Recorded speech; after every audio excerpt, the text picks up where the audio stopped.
Good evening, everyone. This is Coach A checking in from the second floor of Pioneer Street Market, also known as PSM. We are located inside HMR parking compound across TV5 along Reliance Street from the city of Mandaluyong. And if you're coming from EDSA, if you're coming from Boni Station, we can accessibly be reached through the tricycle beside McDonald's. That's not promoting, but for those of you who are commuting and asking how to get to our place, just get to Boni Station and there's a tricycle beside McDonald's and you can get to us accessibly through the tricycle.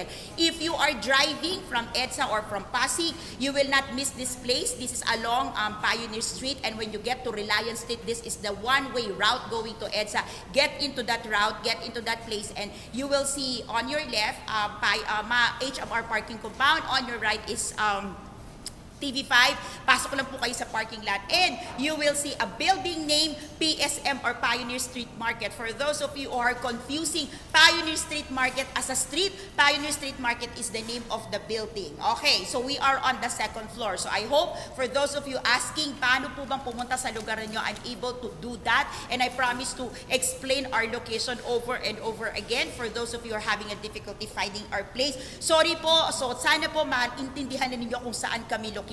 This is Decaf Coffee Republic and you're joining me for Coaching Tuesday. This is Kapehan Night, and Kapehan Night is one of the community nights that we do here at the coffee shop every day of our lives from Sunday to Saturday. We've got community nights that you can come because our coffee shop exists for two things. We inspire people and help transform lives, and one of the things that we do in this coffee shop is to do coaching talks. We also have a lot of workshops, activities, and on Fridays we've got open mic.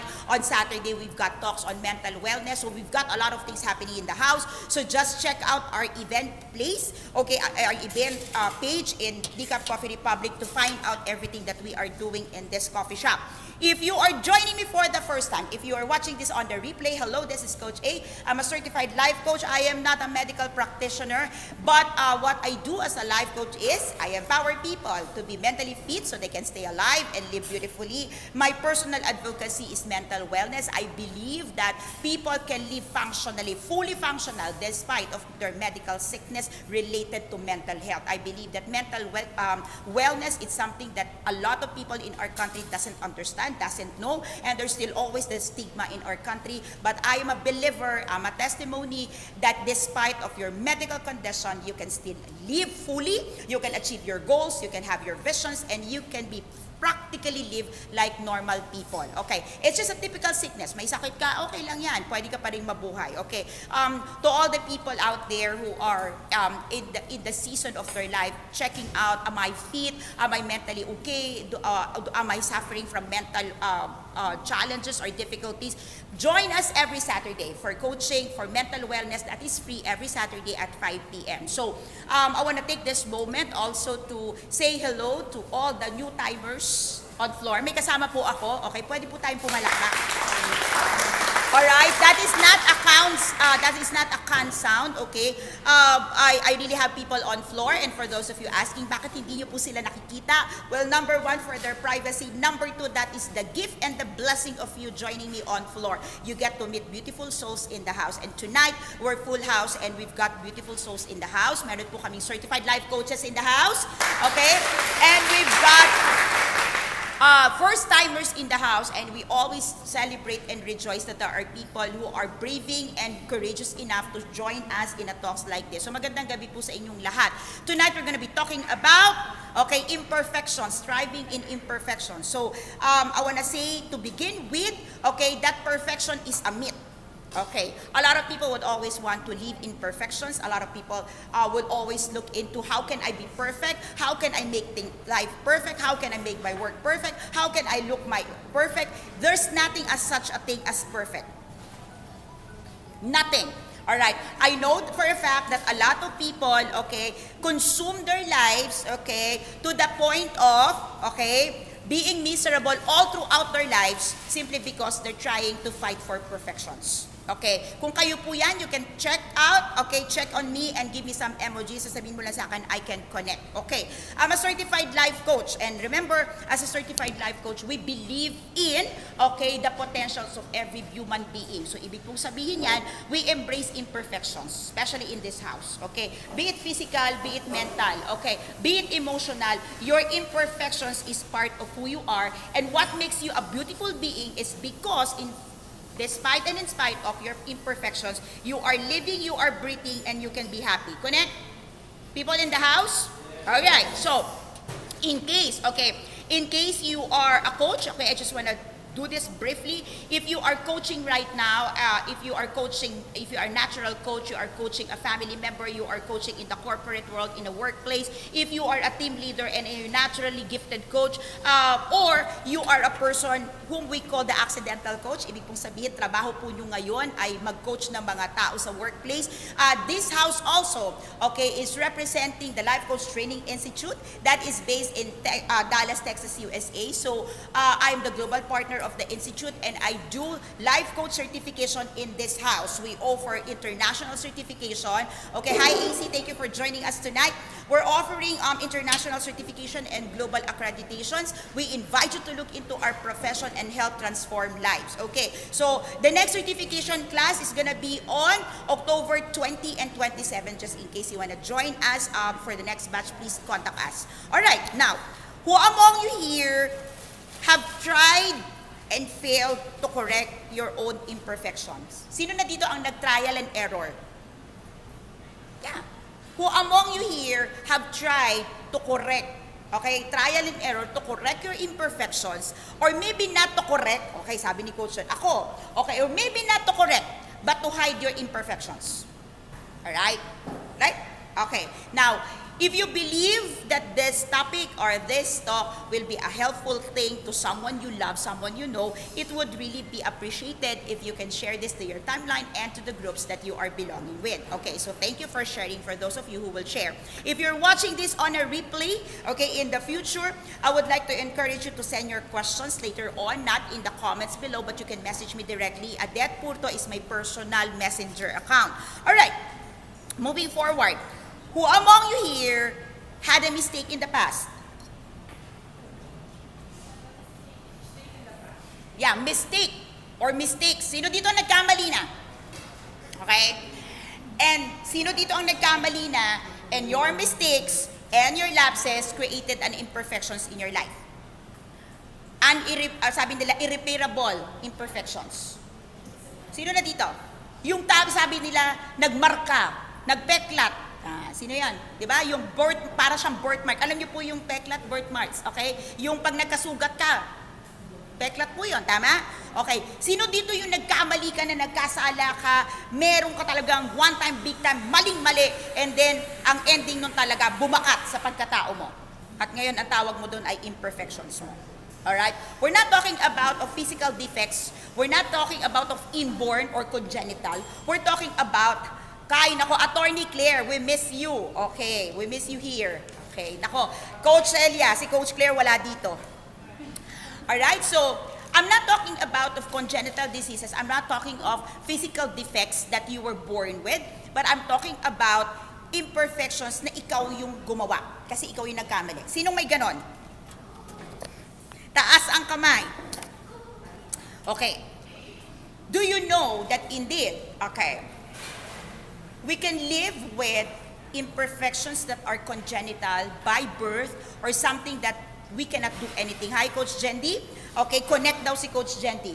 Okay, many times, we can work, we can live, we can accept imperfections, okay, that are congenital, inborn, okay, by birth, okay, and we've lived with it since we're young, okay, than the imperfections that are product of our own actions and decisions in life.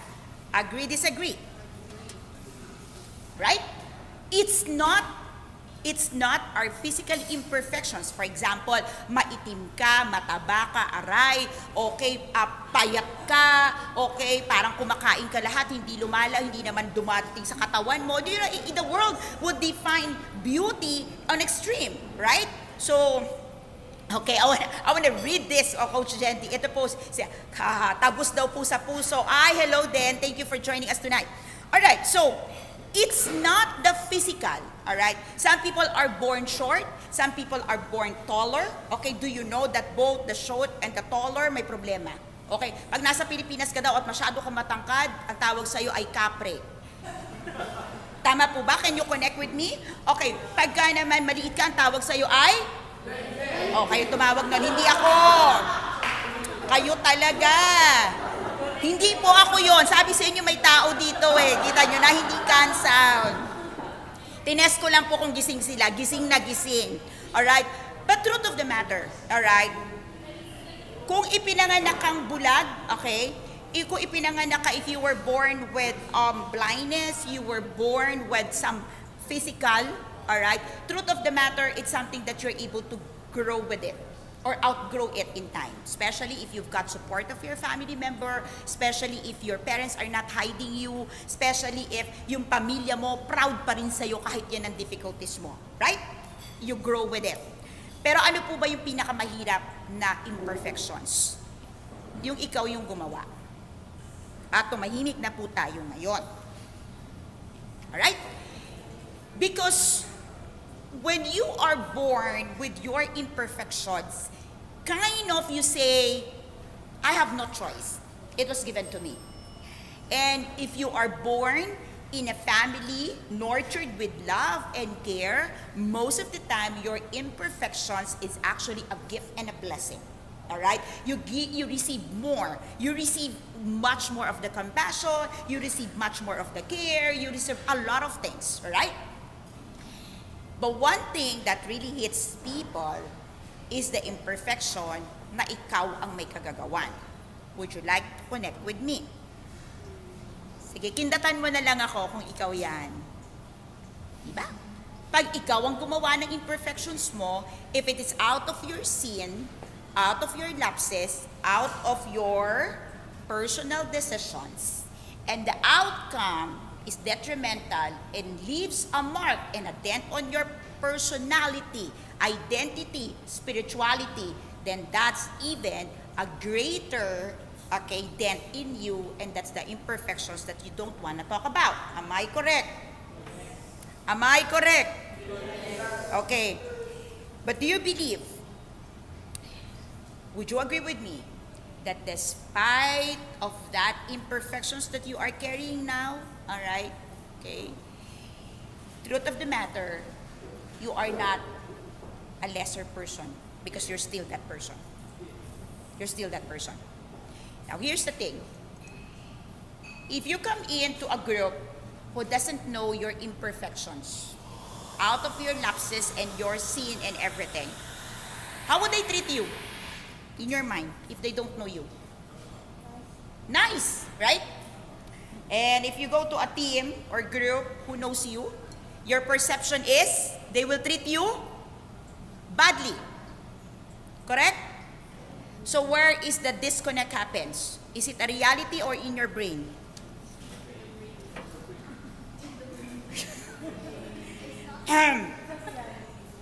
What happens? It could be a reality, but most of the time it's in your brain. Because most of the time, because you know it's your reality, you know that it's your imperfections, all right? You come into the group and you start feeling aloof, you start feeling isolated because you don't want them to feel and to know that you've got an imperfections that will cause them to reject you. Am I correct? Correct? So where is the imperfection coming? From where? In your mind. Wonderful. Okay, wonderful. All right, so, do you know that when you can really love, you can also feel love? The very reason why you feel rejected is because to begin with, you cannot love. Love begets love. If you can love, impossible that the person next to you cannot love you or another person cannot love you. Let it sink for a moment.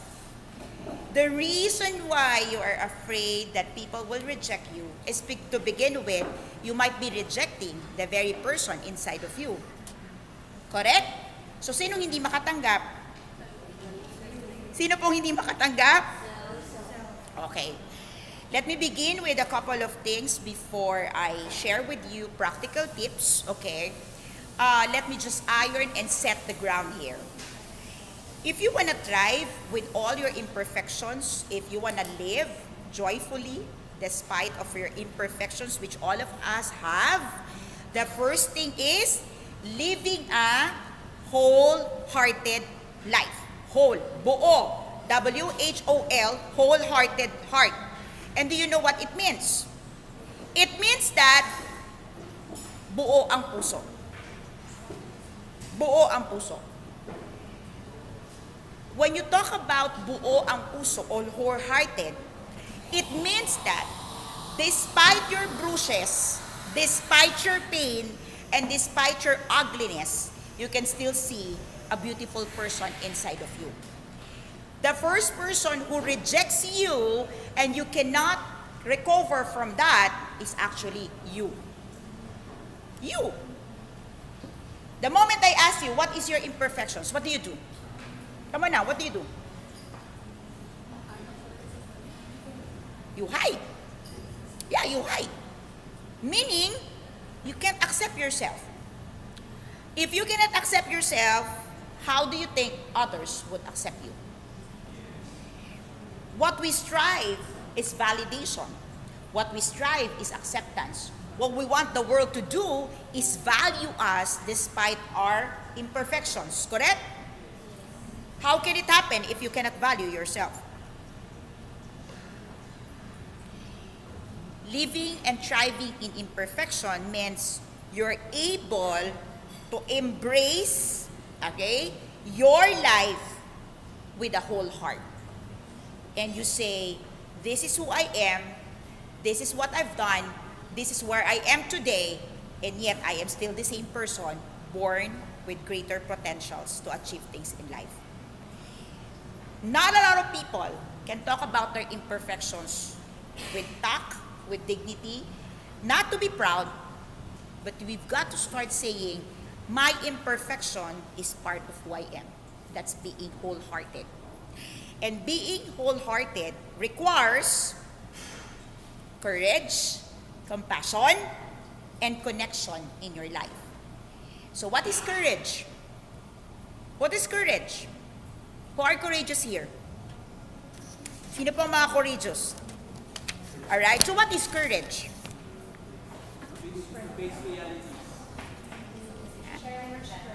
The inner strength? The favorite mo, anong favorite mo, coach? Courage is fear that has taken its way. Yes, okay.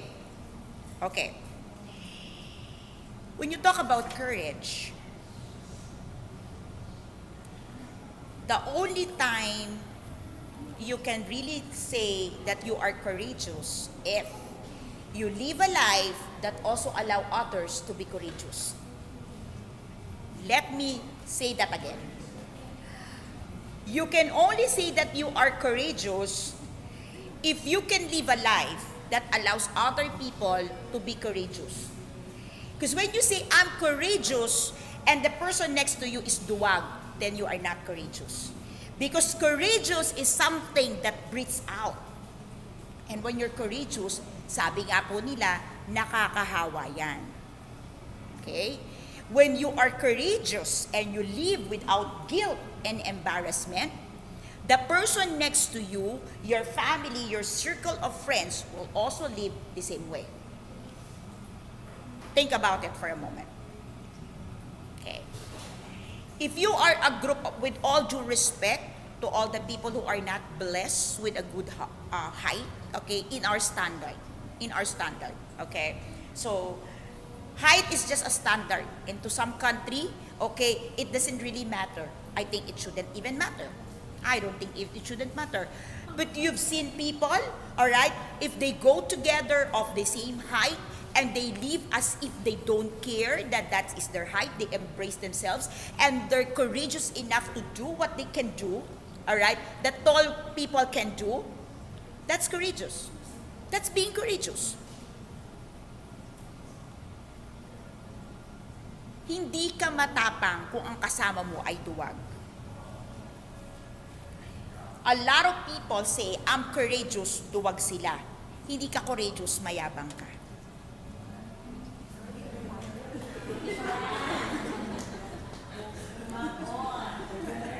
Why? Why? Let me put it this way. Okay, you wanna test? Let's test. Okay? Test po natin. If there's a problem there, alright, and somebody courageous enough and say, let's fight it. Ano gagawin nyo? Fight. Then that's courageous. That speaks of courage, real, because that transcends to other people around you. But somebody who is a coward and just say, kaya natin to. Anong sabihin nyo? Ikaw na lang. Di nga. Tama? Ano sasabihin? Bala ka dyan. Kita nyo na? Are you getting my point? Yeah. Somebody who's really courageous, alright, would really get to influence the people around. Okay? A courageous person can bring someone, raise their hand and say, let's fight this. Let's do this. Let's make it happen. Right? Yun ang courageous. Getting the point? Kukuha nyo ba? Pwedeng kumontra kung gusto nyo kumontra. Okay tayo, Gerald? Okay? Now, kala nyo so kapag sa grupo may matapang ako, tapos lahat ng tao tahimik. Hindi po matapang yon, mayabang. So are you courageous or just boisterous? Courageous. Compassion. What is compassion? Okay. I'm talking about living wholeheartedly. I'm starting with it because you cannot enjoy your imperfections if you cannot live wholeheartedly. And to live wholeheartedly, you should be courageous, compassionate, and connected to your life. So let's talk about compassion. What is compassion? Emotions. Alright? Compassion is really tough. It is very tough. Why? Compassion takes heart. It takes brokenness. Okay. Now, would you like to know what's the true test of compassion? Who wants to know? Okay. You are truly compassionate if you can work to the person next to you and say, with all you're going through today, with all in your hands today, with all your imperfections, I am willing to be accountable with you. Yes? You're getting the point? That's being compassionate.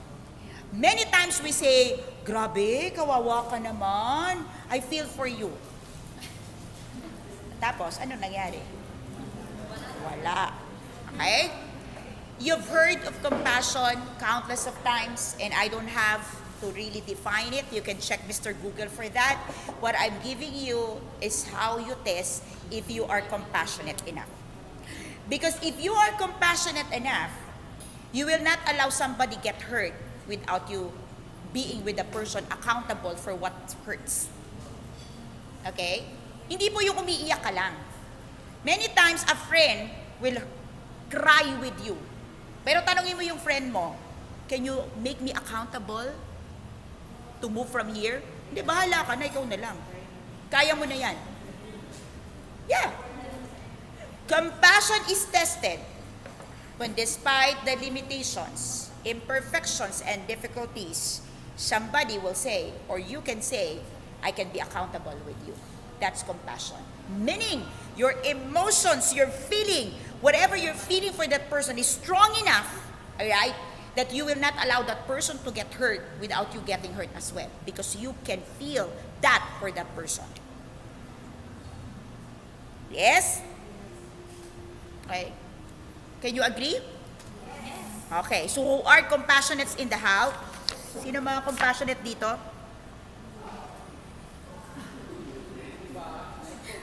Life coach dapat compassionate. Oh. Kaya pag compassionate, walang iwanan. Compassionate, ibig sabihin nun, we are accountable. Correct? Alright. Connectedness, connection. In a world today where social media, okay, sabi nila, there is no excuse for you not to be connected because of social media, but quite the opposite, social media is allowing our hearts to be disconnected. Agree, disagree? Agree. Okay. Now, agree, right? Social media is supposed to make us connected, but the more we become disconnected from real world, when we become so connected with the virtual thing, the real world becomes an illusion to us. The real world becomes a paradigm shift. Because every time we want to connect with the real world, we need to do a paradigm shift and see this is the reality.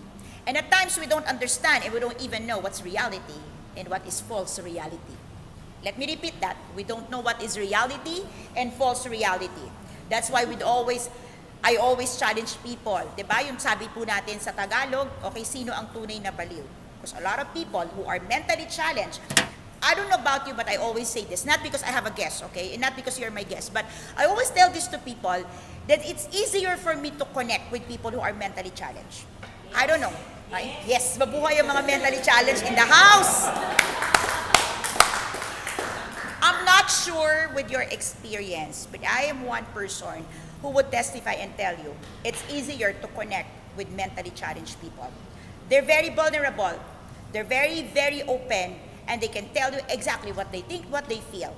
Bluntly, directly, without holds barred, and yet it is true. It's true. Yeah. So you just take it. Yeah, even with her sickness that they hear, I have patients, I have clients like that who hears things. We talk about it. What do you hear now? What do you feel? And we can walk through that. Mas madali pong kausap yon. Kasi yung mga taong ang dami-dami sinasabi sa'yo, hindi naman totoo. Kaya hindi kayo makapagsimula ng solusyon. At tumahimik tayong lahat. Okay, so what does it mean to be connected? Okay. Do you want to try? Do you want to test if you are a connected person? So you try? Today. Not yesterday. Today, test lang natin. Ayan, sabi, ano yung test? Tayin mo lang. Dito na yung test. Ito na, parating na. Sabi ko po sa inyo, may tao dito eh. Naramdaman niyo po ba? Okay. You wanna know if you wanna test if you are a connected person, if you are a connection? Did you offer help to at least 3 people today? A connected person cannot live out a day without offering a help. Did you offer help? A connected person will feel the hurt, will feel the burden, will feel whatever it is, and will tell you exactly, do you need help? Can I help you? How can I help you? How can I share? Whatever it is. Kung wala kang inofera ng at least 3 people in the house or in your life today, you are not connected. Sino pumasa? Okay. Nakita nyo na, ganun lang po ites. Hindi lang komplikado. Sabi sa'yo, hindi komplikado ang buhay. Yeah. Because if you are connected, it is impossible that you don't sense the need for help. Many times, people don't get help and don't get help because you are disconnected. You've heard people that said, tagal-tagal ko nang humihingi ng tulong, walang tumutulong. Talaga bang connected ka? Baka kasi wala ka namang kakonek-connection sa mundo. Baka naman ang connection mo, social media lang. Hindi po yan totoong connection. Trust me. Correct? Tama. Oh, kita mo, hindi mahihain eh. Agree. Sabi si Rhea eh. Buhay ka, Rhea. To live wholeheartedly, we have to fully embrace who we are. And there's so much that you can check on, but I want you to begin with the 3 things. Okay? How courageous you are, how compassionate you are, and how connected you are. Wag yung damihan. 3 lang po. 3 lang. Every day of your life, test it. And if you're able to make it, you can start growing from it. If with the 3 things, bumagsak ka na, tutuloy ka pa rin, katigasan talaga ng ulo yan. Suicide po ang tawag dyan. Suicidal yan. Because you cannot live a wholehearted life if you don't have the courage to face your imperfection. Tama, Rhea. Agree si Rhea Alam niyo, gusto ko na mag-offline para mag-usap kami dito. Naisip ko lang, nandyan po kayong lahat. Okay. Check your courageousness. How courageous you are. Okay, don't beat yourself if you feel na hindi pala ako courageous, coward pala ako, then start doing something. Okay. If you feel hindi ka pala compassionate, and start developing that compassionate heart. Okay. And if you feel that you are disconnected now because you cannot even offer a help to someone, I'm not talking about money. You know, the most valuable help that I normally get in my life daily, it's not money. And it's valuable. Hindi kasi siya mabili ng pera. And do you know, for those people who are in need, by simply asking, what help do you need? Can I help you? Can I share in your burden? Malaking tulong na yon. Would you agree with me? That's a big one. Yeah. In fact, at times, even just the intention of saying, I want to share with your burden, that's already a big help to people. Okay, now, I'm going to give you a couple of tips to live your best imperfect life. Ready? Who are imperfect people in the house? Okay. Kamay pa more. Okay. Do you know that you need compassion, you need courage, compassion, and connectedness to live a joyful, imperfect life because you need them. To live an imperfect life and enjoy and thrive with it, you need to experience your imperfection. Let me repeat that. For you to live and thrive and enjoy, all right, an imperfect life, meaning you live with your imperfections, you need to experience your imperfections. And you cannot experience your imperfections if you are coward. If you have a stubborn heart, and you kind of disconnect with people. So, paano mo i-experience yung imperfections mo? To begin with, takot na takot ka. Grabe, tahimik tayo. Pwedeng ngumiti. Okay lang, ngiti tayo. Aray-aray? Alright? Kasi you wanna learn how to live and enjoy and thrive in imperfection, meaning you're experiencing the imperfection, correct? How can you thrive if all you want to do is to keep your imperfections? Sabi nga po nila, pinakamahirap makita sa harap ng salamin ay sino? Sarili mo. Bakit? What do you see? Your ugliness and your imperfections. Now, tips number 1. Madalas nyo na po itong naririnig. Hindi to bago. Pero hindi nyo talaga ginagawa. Let go. Let go. Sige, kanta. Pwede tayong tumanta. You know what's let go? Oh, yan. Hindi kasi po yung love life ang pinapa-let go. No.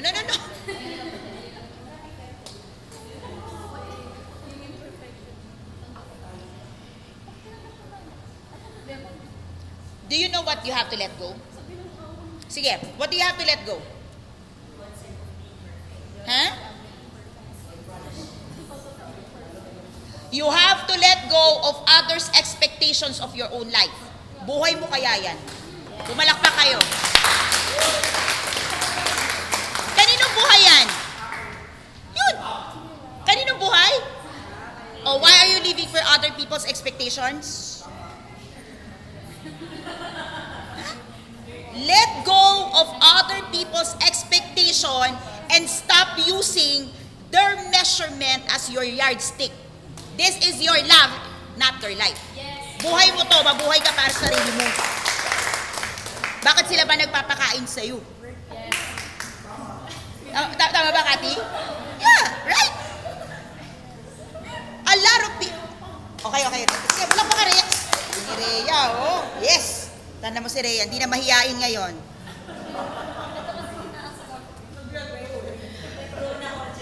Set goals. that will satisfy yourself and not other people. The problem that you cannot enjoy your imperfections and your limitations because you have set everything for other people who is not feeding you. Right? Two things happens to people. Alright? If you thrive, they become envious. If you don't thrive, they bully you. So live your life. Because if you live your life, you can enjoy life with all its imperfections and you can enjoy it perfectly. As long as you still care for other people, you live beautifully, and you enjoy it for you and the people who loves you beautifully. Wala pa kayo sa mga taong sumunod ko. Tama? Kasi minsan when you talk about let go, you say, let go of my imperfection, kakalimutan ko na yung imperfections. No. Your imperfections will be with you until you die. May nagsasalita, imperfection is natural. Sabi po niya yon, hindi akin yon. Mahiyain po kasi siya. Kaya sinishare niya sa right? You don't let go of your imperfections. You experience your imperfections. You embrace your imperfections. You let go of your desire to impress people with your perfections because you're not perfect to begin with. It will never happen. It's a myth. Stop that. That's why you fear of rejection. You fear of what they will say. You fear of how they will think about you. Don't get me wrong. I have lived my life for countless of years living to other people's expectations. It never brought me to anywhere. To begin with, they're not feeding you. They're not paying your bills. And they will not be with you when you fail hard. Yeah? They will just clap when you made it, and when you turn your back, they will be envious. And when you hit your back down on the floor, they will never be there for you. Yes? Connect? Sige. Let go. Love everyone on my number 2. Love everyone. Beginning with yourself. Love yourself because you cannot give what you don't have. Now, would you like to ask me, how do you love yourself? How? Now, here's the thing. Listen up. It's kind of hard and might be difficult to swallow for other people, so listen up. When you love yourself, it doesn't give you the right to do whatever you want to do with yourself. Loving yourself means you protect yourself from all the shameless thing in the world. You don't go out there and shame yourself. That's not loving yourself. That's killing yourself. Mahal mo yung sarili mo, huwag kang gumawa na nakakahiya para sa pagkatao mo. Correct? You don't say, I love myself, I can do whatever I want, I love myself, the hell with you. Well, the hell to yourself. I'm sorry for that term, but I want you to understand. Oh, yan, tamahimik kayo dyan, diba? A lot of times, you misconstrue the reality of loving yourself as doing whatever you want to do with your life. And tell people, wag kang makailang buhay ko to. Kung mahal mong sarili mo, hindi mo sisirain ang pagkatao mo.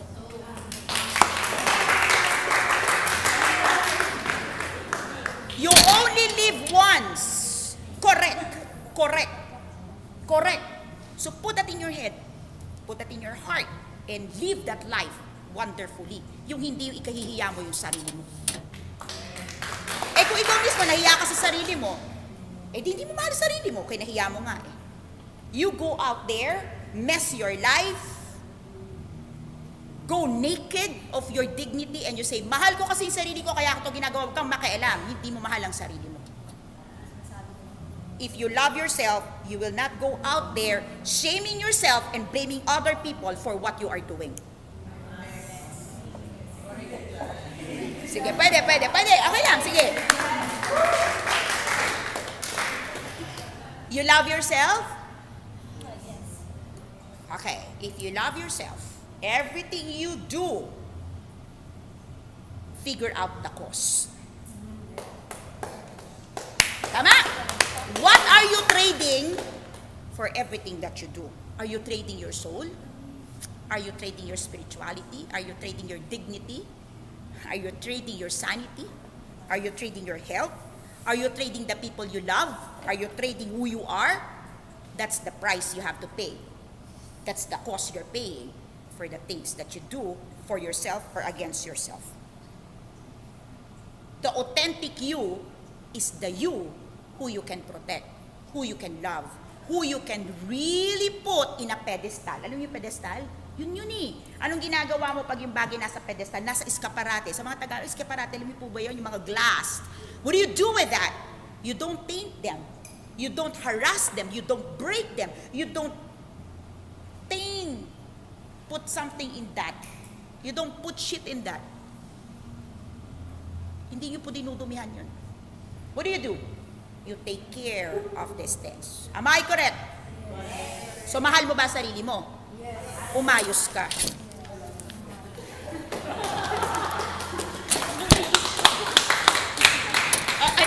May exclamation po. Ayos ka. For me? Oh no. For you. Yun ang pagmamahal sa sarili. Umayos ka hindi para sa ibang tao. Umayos ka para sa sarili. Coach A checking in. Alright. On my number 3, okay pa ba kayo?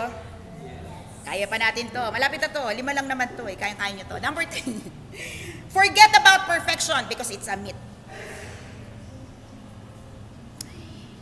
Each person have a vision of their own life. Correct? And your dream and your vision of your life is always perfect. Correct? Correct? But I tell you that you don't have all the time in this planet to live a perfect life. So forget it. It's not true. Check your vision. It's not perfect. If it's perfect, then it will not happen. Trust me. Yeah. There is no such thing as perfect vision. I'll tell you why. Because in your vision, there comes an imperfect person who happens to be you. How could it be perfect? How could it be perfect? The whole equation includes you, who to begin with is not perfect. That's the problem with people. That's the problem with human being. We want to create a perfect world, a perfect vision, a perfect of everything with imperfect people. So how could it be perfect? It's not. It won't. Never will it be. But the thing is, your vision must be vulnerable. You come in there, say, this is who I am. This is my vulnerability, and I protect myself. I protect the people around me. I am not perfect, but I am not also living to make this world imperfect. There is two different things between being imperfect and making this world imperfect. Magkaiba po yun. It's okay to be imperfect, but it's not all right to make this world imperfect. Hindi dapat ikaw ang dahilan at hindi dapat ikaw ang sumisira sa mundo.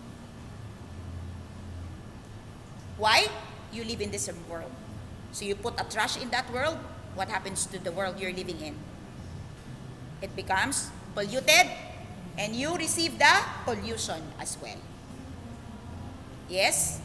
Tahimik tayo, Coach K. Okay lang ba tayo dyan? Okay. We strive to be the best person we can become, not because we're perfect, but because we know that in our imperfection, we can make this world a better place for each and every one of us. On my number 4, do you believe in evolution? Do you believe that people evolves all the time? Do you believe that? Okay. The problem with evolution is to which level, to what degree, or to what character do you evolve? Every day of our lives, we evolve. Over time, we evolve. But do we evolve to be a better person? Do we transform to be a better version? Or do we transform to a lesser level of what we've started to become? You are not the same person whom you started yesterday. You are not the same person when you wake up this morning. When you wake up this morning, that person have already evolved with all the experiences today, with your encounter todays, and with your learnings tonight. You have already evolved. The question is, as you evolve, do you continue to chase unrealistic expectations of other people, or do you evolve towards a self that is real, true, despite of its imperfections? Your family, your career, your attitude, your character, are they perfect? Are they perfect? But can they evolve? Can they improve? So that's what it means to evolve and to transform every day. And finally, all of these things will never work if you cannot and will not trust yourself. There is only one person who is constant in everything that we're talking about. It's you. And if you cannot trust that person, you're not going anywhere. Who knows better than yourself? No one. Let me ask that. Who knows better than yourself? No. Who can take the right direction? Only you. If it doesn't work, who can change the course of path or the course of direction? It's you. Now, do you have faith in the process? You always say yes. Do you have the time? You say, I'm still alive. But a lot of people say, I don't trust myself.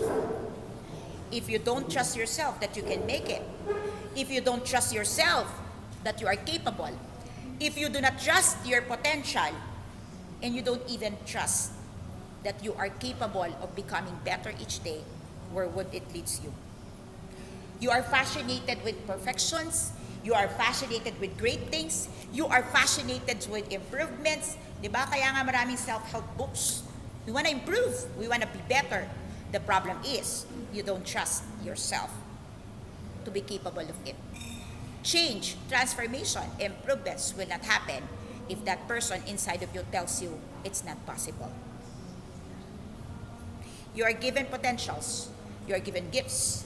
You're given everything to evolve and transform, to live in the imperfect world with your imperfections. The only thing that hinders you to enjoy that and thrive is you don't trust yourself. How do you trust yourself? Who trusts yourselves here? Wala akong mabasa, coach. Ayan na, may. Hi, Toffee. We miss you upstairs. Okay. Who trust themselves? Sino nagsasalita po dito na I trust myself? Pwede mo bang sabihin yon? I trust myself. I trust myself. Sino kaya magsabi nun? Okay.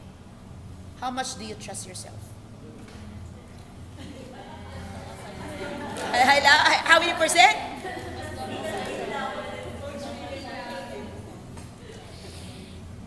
The world is waiting for you with your gifts, with your talents, with your potential.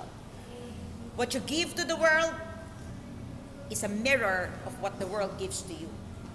And most of the time, you cannot receive what the world is ready to give to you because you don't trust yourself that you are willing, able to receive that gifts and that you can return it back to the world with the best of who you are. You trust yourself only if you say, this is my imperfection and I'm perfectly thriving with it. You trust yourself when you say, I have my talents, I have my gifts, I have my wisdom, I have my knowledge, but yes, every day of my life, I still commit mistakes. Yes, I still fail. I still have my lapses, and yet, all of this creates a beautiful person who's perfectly imperfect for the world that's always perfect for us, no matter and whatever is our conditions. We can live imperfectly, not free from flaws, but with privileges equal to each and every human being living on earth. We can have the courage to do what life has offered to us. Many times God have given us so much, but we don't have the courage to take that gift because we don't trust ourselves. It doesn't matter if people have given you the permission, because you don't need permission to live a beautiful and thriving life in this imperfect world, because this life is for you and you alone. And with God's sovereignty, life is beautiful no matter how you feel about this. Good evening, everyone. This is Coach A. Thank you for joining me. See you on Thursday again. Good night.